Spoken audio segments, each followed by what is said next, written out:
Hello and welcome to the notorious duo. मैं हूं आपका होस्ट और दोस्त सोल्जर बॉय। तो आज मैं बात करने वाला हूं 2025 के बारे में। जी हाँ, 2025 शायद ये रिसेंट कुछ ईयर्स में बहुत ही वर्स्ट ईयर है। अभी आधा साल भी नहीं बीता है और ऐसा लग रहा है कि अभी ये साल और कितना बुरा हो जाएगा, क्योंकि इतनी सारी बुरी चीज़ें हो रही हैं, इतनी सारी बुरी चीज़ें हो रही हैं जिसके बारे में मैं क्या ही बताऊं आपको, आप सब देख ही रहे हैं।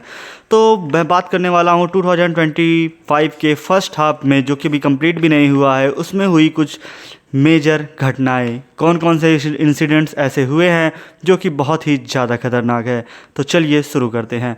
तो जो सबसे पहला इंसिडेंट इस साल के शुरुआत में ही हो गया था वो था पुष्पक एक्सप्रेस एक्सीडेंट। जी हाँ, पुष्पक एक्सप्रेस जो कि एक ट्रेन है, वो जा रही थी, वहाँ पे अफवाहें उड़ी कि ट्रेन में आग लग गई है। लोग कूदना शुरू हो गए और अपोजिट से ही आ रही थी बेंगलुरु एक्सप्रेस, और जिसने उन लोगों को कुचल कर आगे बढ़ा दिया। और इसमें हुई 15 लोगों की मौत और 16 लोग हुए घायल। इसके बाद होता है एक और घटना हमारे देश में। जी हाँ, फरवरी मंथ में होता है दिल्ली के रेलवे स्टेशन पर एक्सीडेंट। दिल्ली के रेलवे स्टेशन पे मच जाती है भगदड़, और उस भगदड़ में मरते हैं टोटल 18 लोग। जी हाँ, 18 लोगों की मौत होती है और 15 लोग हो जाते हैं घायल। जी हाँ, ऐसी भगदड़ वहाँ पे मचती है। कैसा मैनेजमेंट रहता है, कैसा रहता है, कुछ भी समझ में नहीं आता। लोग भागने लगते हैं, एक दूसरे के ऊपर चढ़ने लगते हैं, कुचलते हुए एक दूसरे को आगे बढ़ते हैं हाथियों की तरह, और जिसमें जाती हैं टोटल 18 जानें और 15 लोग घायल हैं। और इसके लिए कुछ अभी तक खास किया नहीं गया है। गवर्नमेंट ने बोला है कि वो कुछ कमेटी का गठन कर रहे हैं, कुछ होने वाला है, पर मुझे भी पता है, आपको भी पता है कि कुछ भी नहीं होने वाला है। इसके बाद बात करते हैं महाकुंभ की। जी हाँ, महाकुंभ में भी हुई बहुत बड़ी घटना। आप सबको पता है कि महाकुंभ में भी भगदड़ मच गई थी। इतना सारा अरेंजमेंट किया गया था, यूपी गवर्नमेंट ने बहुत अच्छा अरेंजमेंट किया था। वहाँ पर काफ़ी चीज़ें वहाँ पर मैनेज की गई, क्योंकि ऐसा था कि श्रद्धालु बहुत ज़्यादा नंबर्स में आने लगे, बहुत ही ज़्यादा नंबर्स में। फिर भी बचाया जा रहा था कि किसी भी टाइप की कोई कैजुअल्टी ना हो पाए, पर फिर भी कैजुअल्टी हो गई थी। और इस भगदड़ में मरे थे 30 लोग। टोटल 30 लोगों की मौत हुई थी और 60 लोग इंजर्ड हुए थे। पर ये डाटा अभी एक्यूरेट नहीं है। जी हाँ, मैं आपको फिर से बताना चाहूँगा कि ये डाटा एक्यूरेट नहीं है, क्योंकि ऐसा कहा जा रहा है कि गवर्नमेंट बहुत कुछ छुपा रही है। तो 30 से ज़्यादा लोगों की मौतें हुई हैं, ऐसा लोगों का कहना है, ऐसा न्यूज़ एजेंसीज़ का कहना है। न्यूज़ एजेंसीज़ में भी अपने यहाँ की न्यूज़ एजेंसीज़ नहीं, जो कि बाहर की न्यूज़ एजेंसीज़ हैं, उनका कहना है। बाकी इसके लिए भी एक कमेटी का गठन किया गया है। आगे क्या होता है क्या नहीं होता है वो भगवान जाने।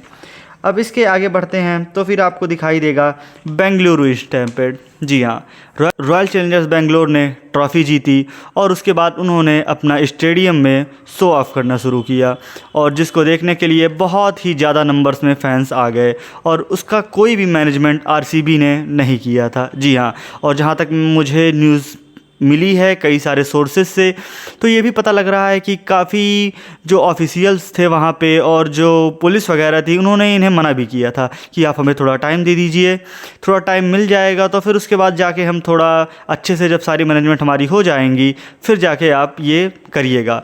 लेकिन आरसीबी टीम ने मना कर दिया और उन्होंने उसके अगले दिन ही किया, और जिसकी वजह से इसमें काफ़ी लोगों की मौत हो गई, काफ़ी भगदड़ हुई, और इसमें मारे गए टोटल 11 लोग और 56 लोग इंजर्ड हुए। जी हाँ, तो ऐसे सेलिब्रिटीज़, ऐसे क्रिकेटर के लिए जिनके लिए लोग अपनी जान देने के लिए भी तैयार हैं, उन लोगों ने कुछ भी नहीं किया। वो लोग अंदर अपना ट्रॉफ़ी उठा रहे थे, जश्न मना रहे थे, बियर पी रहे थे, खाना खा रहे थे, एंजॉय कर रहे थे, और बाहर लोग मर रहे थे। जी हाँ, ट्रॉफ़ी तो जीत ली गई, लेकिन उसके बदले 11 लोगों की जान भी गई। इसके बाद बात करें तो एयरलाइन एक्सीडेंट। जी हाँ, जो एयर इंडिया प्लेन, बहुत ही रीसेंट की न्यूज़ है ये, 4 दिन पहले, जो कि क्रैश हुई और उसमें मरे टोटल 270 प्लस लोग। उस प्लेन में जो 241 बैठे थे वो तो वहीं तुरंत ही मर गए। उसमें से केवल एक बंदा सरवाइव कर पाया, जो कि इमरजेंसी गेट के पास बैठा हुआ था।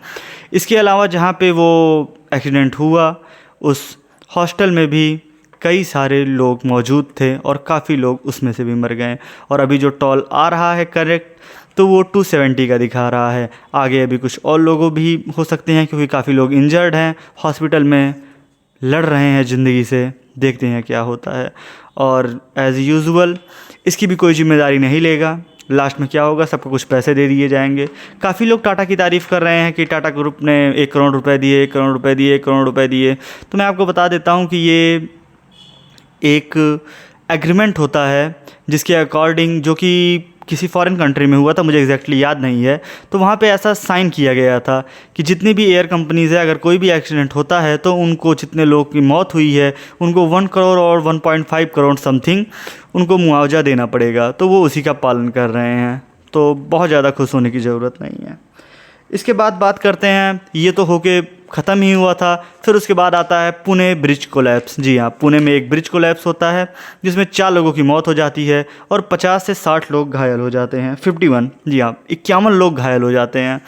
और अब सबको पता है कि इसके पीछे कैसे लोग हैं जो जम के घूस खाए हैं, जम के करप्शन किए हैं और ऐसा 3rd क्लास ब्रिज तैयार कर देते हैं जिसकी वजह से लोग मरते हैं, इंजर्ड होते हैं। पर मैं आपको बता देता हूँ कि इस पे भी आगे कोई कार्रवाई नहीं होगी। मुझे पता है 2-4 दिन के लिए किसी को बलि का बकरा बनाया जाएगा, जब तक ये मामला न्यूज़ में है उसको बलि का बकरा बना देंगे और फिर दिखा देंगे कि सब कुछ सही हो गया है, पर सब कुछ सही नहीं होता। ऐसे इंसिडेंट्स रोज़ के रोज़ बढ़ते जा रहे हैं। तो ये तो मैंने मेजर एक्सीडेंट्स के बारे में बात की। इसके अलावा कई सारे ऐसे एक्सीडेंट्स हैं जो होते रहते हैं जहाँ 4, 5, 10 लोग मरते ही रहते हैं और जो कि न्यूज़ में भी नहीं आता है। जी हाँ, और इसके साथ साथ हाँ, सबसे मेजर तो मैं भूल ही गया, पहलगाम अटैक। जी हाँ, पहलगाम अटैक हुआ, वहाँ कितने लोग मारे गए, आतंकी हमला हुआ हमारे देश पे। तो मतलब आप ओवरऑल देखेंगे तो ये फर्स्ट हाफ में बहुत सारे एक्सीडेंट्स हुए हैं, बहुत सारे अटैक्स हुए हैं और बहुत सारी जानें गई हैं। अभी तो ये पूरा साल बीतने को बाकी है, तो आगे देखते हैं क्या क्या होता है। और ये मामला मैं जो बता रहा हूँ आपको, ये तो मैं बता रहा हूँ जहाँ पे ज़्यादा लोग की डेथ हुई है, लोग इंजर्ड हुए हैं। इसके अलावा अगर आप एक चीज़ और नोटिस करेंगे तो बहुत सारे छोटे छोटे मर्डर केसेस हो रहे हैं, पत्नियां अपने पति को मार रही हैं, हनीमून वाला केस हुआ, नीले डिब्बे वाला केस हुआ। तो मतलब ओवरऑल ऐसे बहुत सारे केसेस हो रहे हैं, बहुत सारे क्राइम अलग लेवल पे जा चुका है, एक्सीडेंट्स लगातार हो रहे हैं, अटैक्स हो रहे हैं हमारे कंट्री पे, सब कुछ हो रहा है। आप सबको भी अपना पूरा प्रिकॉशन रखना चाहिए, अपना ध्यान रखिए, अपने घर पे रहिए, काम पे जाइए, ज़्यादा किसी से उलझिए मत, अपने आप से मतलब रखिए और बहुत ही खुश रहिए। धन्यवाद।